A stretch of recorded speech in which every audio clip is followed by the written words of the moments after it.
Olá, a paz do Senhor Jesus reine na sua vida, no seu lar e na sua família. Eu sou a Diaconisa Ivanilde Serafim e estou aqui hoje para gravar mais uma série do Quem é Deus? Como é Deus? Esse é o terceiro vídeo e o tema de hoje está muito interessante. Nós vamos falar de um atributo de Deus e da essência dele. Ele tem uma essência e um atributo maravilhoso. E nós vamos falar disso hoje. Antes de eu entrar no assunto, curta o vídeo, se inscreva aqui no canal, compartilhe, clique no sininho para mais notificações de quando um vídeo novo for lançado aqui. E nós vamos falar de um versículo que está em João 3,16. Evangelho de João, capítulo 3, versículo 16. É um texto muito conhecido nos evangelhos que fala: porque Deus amou o mundo de tal maneira que deu seu Filho unigênito para que todo aquele que nele crer não pereça, mas tenha vida eterna. Isso mesmo.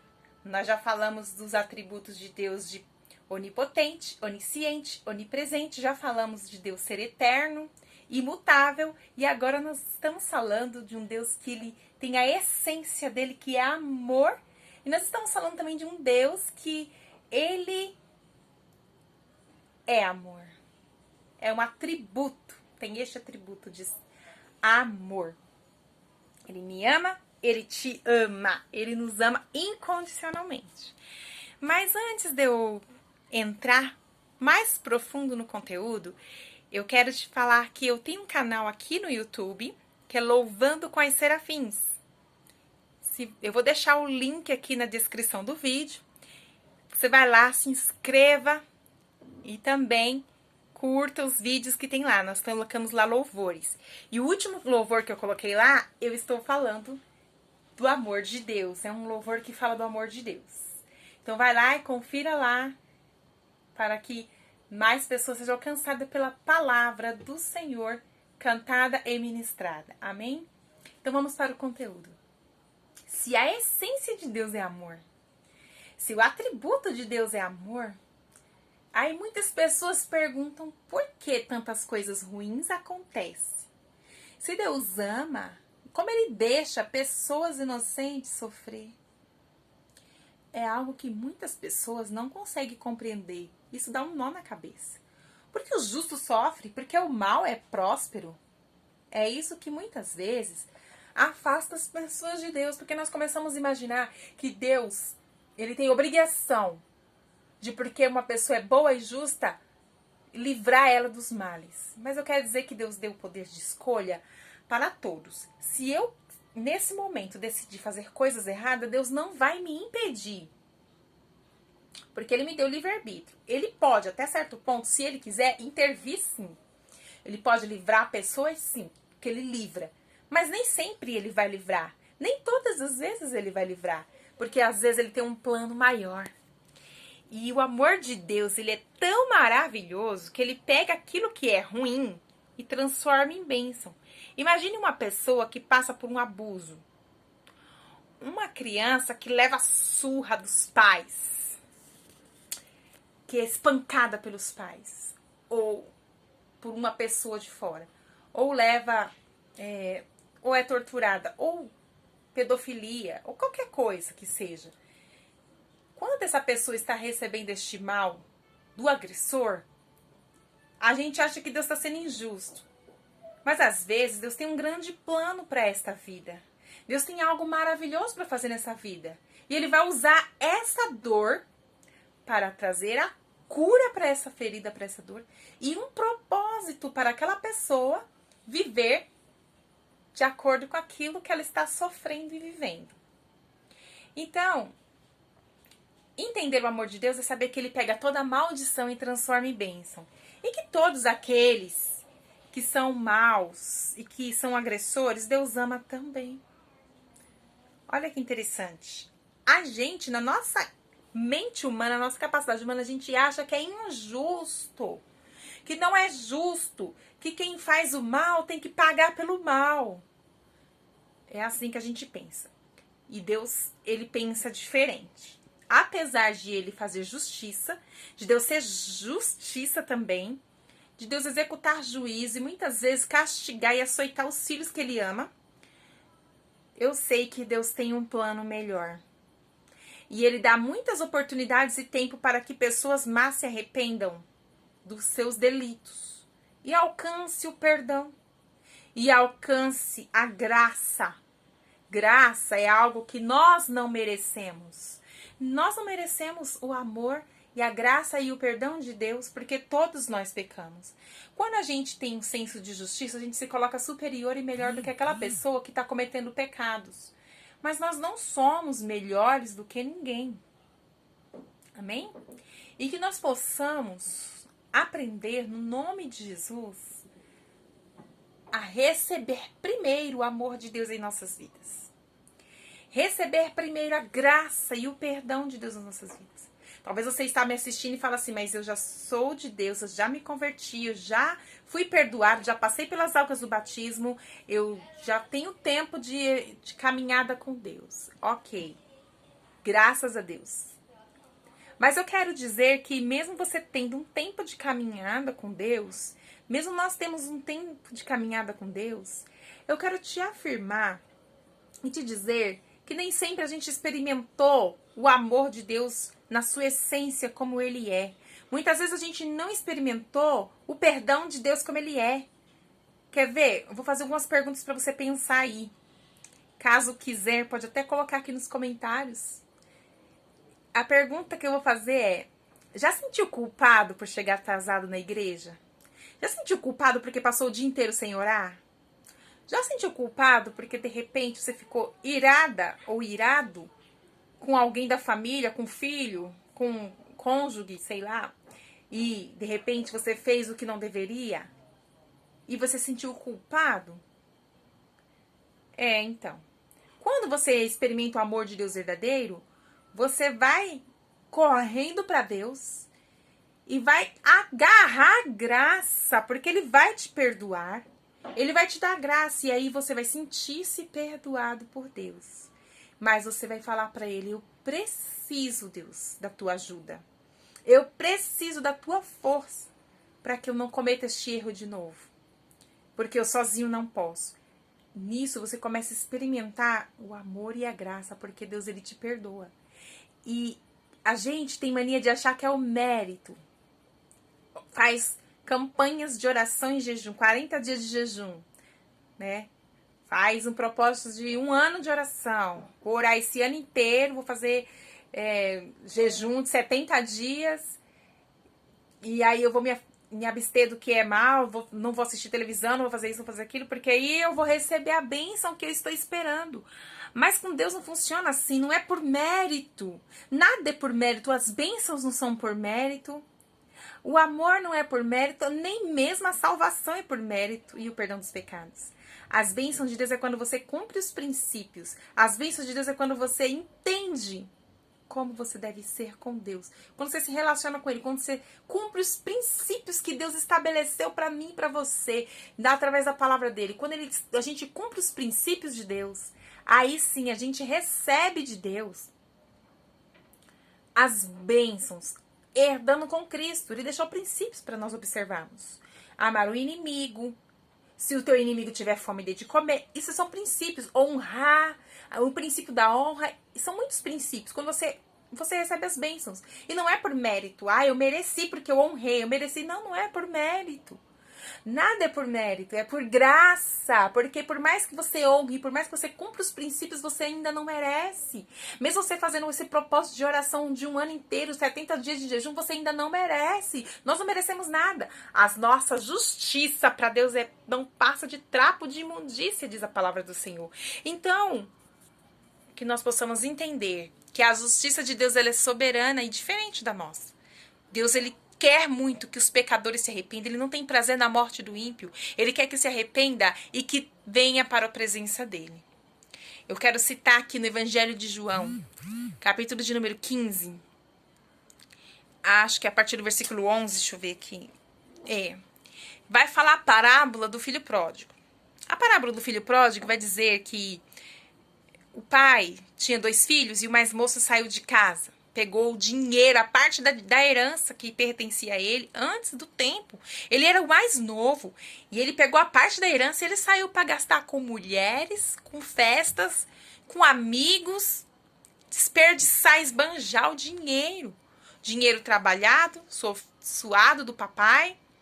Ele pegou muito fácil, sem conquistar, com luta, com dificuldade, e foi esbanjar no mundo. Enquanto o filho mais velho ficou lá fielmente, trabalhando com o pai, sendo justo e honesto.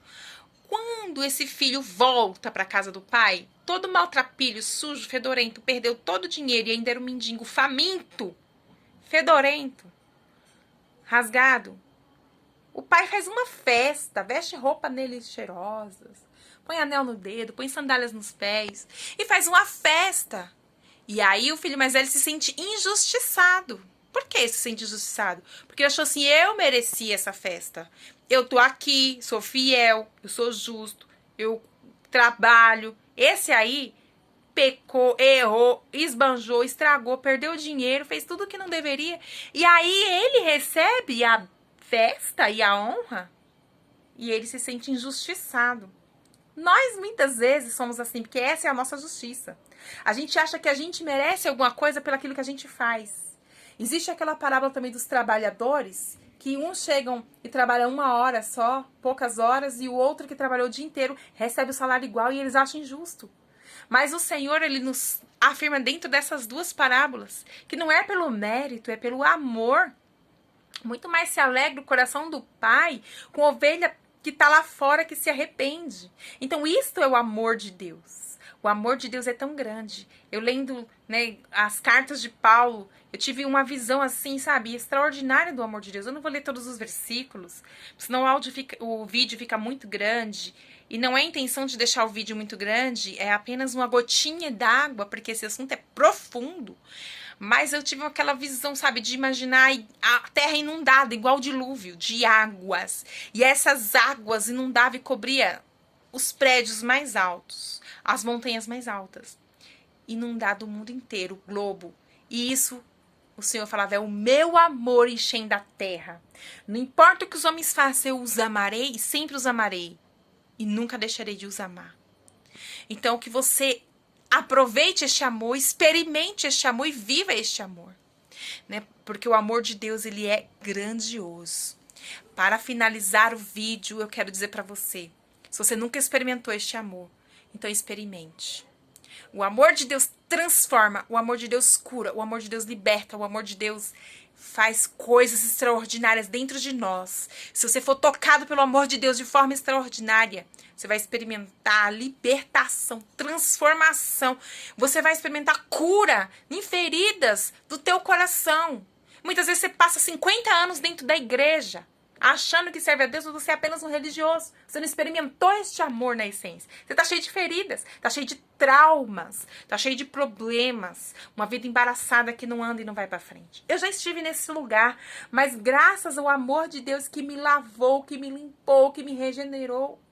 Eu sou amada e eu me amo. Por quê? Porque o amor de Deus me alcançou, resgatou a minha identidade, restaurou a minha vida, a minha crença de capacidade, a minha crença de não merecimento. Ele me deu e ele me fez entender que não é mesmo pelo nosso mérito, mas eu mereço porque Jesus comprou para mim. E se o preço já foi pago por Cristo na cruz, porque eu não vou receber as heranças que ele conquistou para mim, a herança de Deus. Eu sou herdeira com Cristo das riquezas de Deus.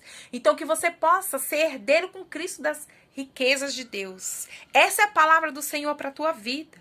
Obrigada por ter ficado até aqui, porque muitas pessoas às vezes começam a assistir e não vem até o final. Mas se você vê até o final, significa que você está com sede da palavra, você quer receber este amor. E eu quero ler aqui 1 de João, primeira epístola de João, no capítulo de número 4 e o versículo de número 8. Vou ler do 9, tá? Do 9, para encurtar mais. Diz assim: nisso se manifestou o amor de Deus em nós, em haver Deus enviado seu Filho unigênito ao mundo para vivermos por meio dele. Nisto consiste não em que nós tenhamos amado a Deus, mas ele que nos amou e enviou o seu Filho como propiciação pelos nossos pecados. Amado, se Deus de tal maneira nos amou, devemos nós também amar uns aos outros. Eu quero pular agora para o versículo 16. Abre a sua Bíblia aí e lê comigo. Pausa o vídeo, pega a sua Bíblia e leia. Versículo 16 diz: E nós conhecemos e cremos no amor que Deus tem por nós. Deus é amor. E aquele que permanece no amor, permanece em Deus. E Deus nele. Então, você precisa experimentar, permanecer neste amor e viver neste amor. E não fomos nós que amamos a Deus. Deus que nos amou primeiro. Deus me amou. Tem muitos versículos na Bíblia, mas esses serão suficientes. Existe muitos mesmo que vai falar do amor de Deus. Você pode colocar no Google aí versículos sobre o amor de Deus e ler. E reler, ler contexto e estudar para que você receba este amor. Vai na oração e peça para Deus fazer você experimentar este amor aqui dentro, ó, de forma transformadora. Você não tem noção de como a sua vida é transformada pelo amor de Deus. E não fomos nós que amamos a Deus primeiro, Ele que nos amou primeiro. E Ele nos amou quando a gente ainda era pecador. Ele me amou quando eu era orgulhosa. Ele me amou quando eu era uma pessoa triste, quando eu era uma pessoa que não valia a pena, uma pessoa cheia de traumas, cheia de feridas emocionais. Ele te amou quando você ainda estava lá no mundo, ou se você está no mundo, Deus te ama ainda da mesma forma. Ele nos amou antes de nos convertermos, de nós sermos transformados. Ele amou Pedro quando Pedro ainda era uma pessoa difícil de lidar. Ele amou tanto Pedro, tanto. E ele restaurou e resgatou a Pedro e transformou ele num grande apóstolo. Mas quando Jesus amou Pedro ali que ele estava pescando, ele não era transformado ainda. Ele amou o Judas que o traiu. Ele amou a cada um dos seus discípulos e cada um que esteve quando ele esteve aqui na terra. Ele amou todos que nasceram desde Adão até os dias de hoje e continuará amando aqueles que ainda vão nascer. Por quê? Porque ele é amor e a essência dele é amor. E não tem como isso ser o contrário. E se Deus ama a gente tanto, que nós possamos amar as pessoas. Amar a todos, sem distinção. Sem fazer acepção de pessoas. Muitas pessoas não entendem que a gente precisa amar o inimigo. Precisamos amar o inimigo porque Jesus manda na palavra que nós temos que amar o inimigo. É fácil? Pelas nossas próprias forças não é fácil, não conseguiremos. Mas o nosso Deus nos dá força e nos capacita para amar. Ele nos dá o poder e a força que necessitamos para cumprir o propósito dele, aquilo que ele nos ordena. Fica leve quando nós fazemos isso junto com ele. Então eu te convido hoje a experimentar o amor de Deus. Queridos, fiquem na paz do Senhor. Beijo, até o próximo vídeo. Não perca essa série que está muito boa. Quem é Deus e como é Deus. E temos outras séries e outros vídeos para colocar, então clica no sininho para sempre ser notificado de cada vídeo novo. Não se esqueça de ir lá no Louvando com as Serafins e se inscrever no canal. Curtir os vídeos que já tem lá, nós temos apenas 3, e que você possa ser abençoado em nome de Jesus. Beijo, até mais.